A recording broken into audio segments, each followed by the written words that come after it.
Hello everyone, অনুস little ওয়ার্ল্ডে তোমাদের সবাইকে স্বাগত। আমি অনু, আর নিয়ে এসেছি তোমাদের জন্য একটা নতুন ভিডিও। আজ আমাদের বাড়িতে বাৎসরিক রাধা গোবিন্দর পুজো। প্রতি বছরই মাঘী পূর্ণিমাতে এই পুজো আমাদের বাড়িতে হয়ে থাকে। আগের দিন থেকেই প্যান্ডেল আমাদের রেডি হয়ে গেছে, আর ভোরবেলা ছোটো কাকা শ্বশুর চলে গেছিলো হাওড়া থেকে ফুল আনতে। ফুলের বাজারও সব চলে এসছে, আর আনার পরে সবাই মিলে হাতে হাতে সব সাজানো হয়ে গেছে। চলো এবার ভেতরে গিয়ে দেখি কেমন করে সব সাজানো হয়েছে। আমার সাথে সাথে তোমরাও দেখবে। চলো, এই হচ্ছে আমাদের পুরনো ঠাকুর, মানে গত বছরের। আমাদের প্রতি বছরই এই মাটির মূর্তি আবার চেঞ্জ করা হয়, মানে নতুন করে গড়া হয়। এই পুজো আমার শ্বশুরের দাদুর আমল থেকে হয়ে আসছে। প্রতি বছর এই নতুন ঠাকুর আনতে যাওয়ার জন্য আমরা অধীর আগ্রহে অপেক্ষা করে থাকি। সবাই একসাথে বেরিয়ে পড়ি। ঠাকুর আনার জন্য সবাই মোটামুটি রেডি। এই যে এদের দুজনকে আগে দেখো, এরা দুজন সবার আগে রেডি হয়েছে। সাদা ভূত আর লাল ভূত।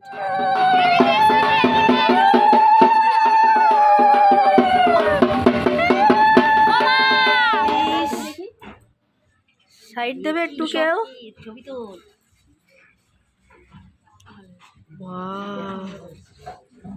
দারুণ হয়েছে,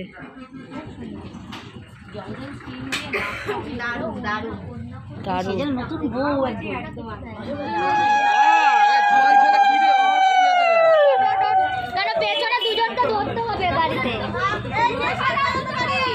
শঙ্খ বাজা।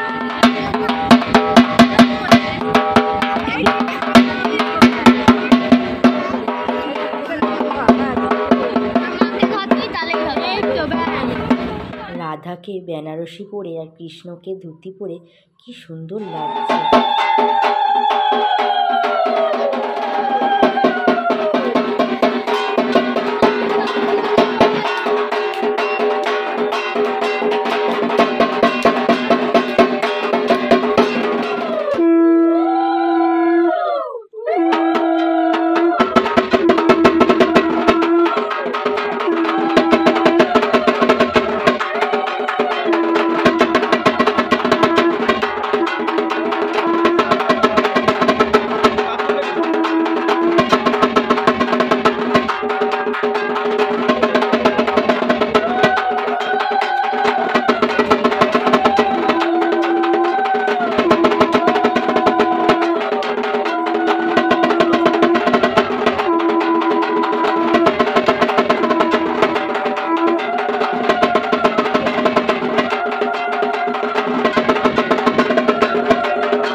আসার পরে এবার বরণ করে নেওয়ার পালা।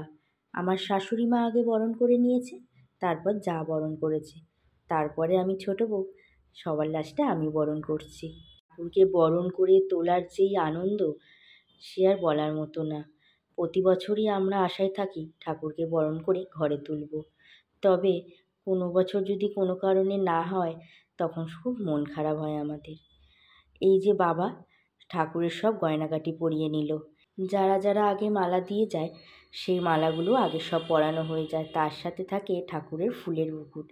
ঠাকুর ফুলের সাজে অপরূপভাবে সেজে ওঠে।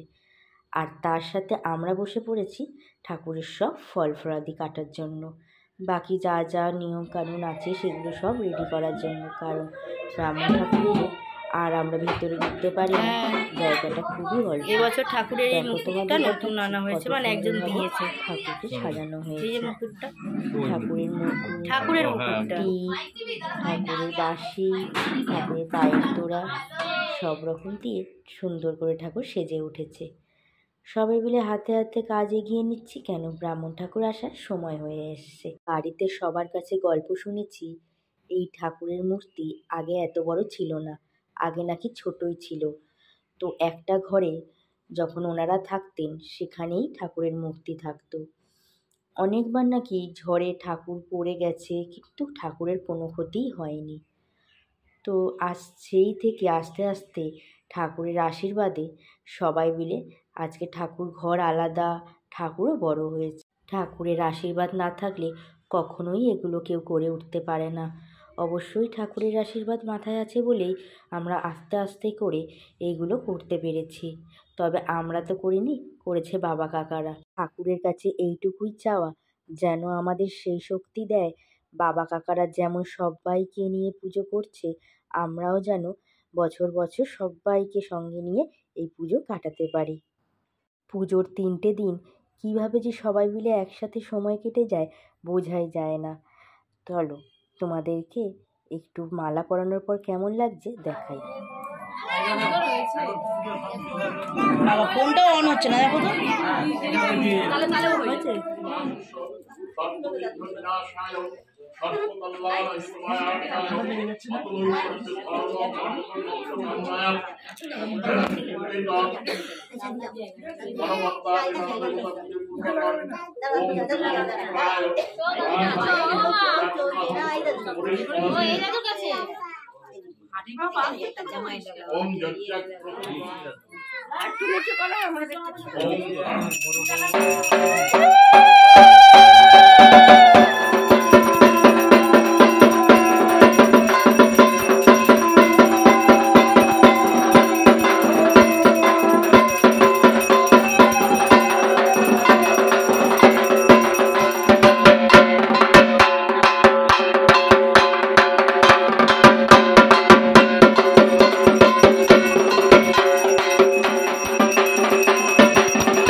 অনধান্য সুতান্বিত মনুষ্য মত প্রসাদেন ভবিষ্যতি ভৈরক্ষ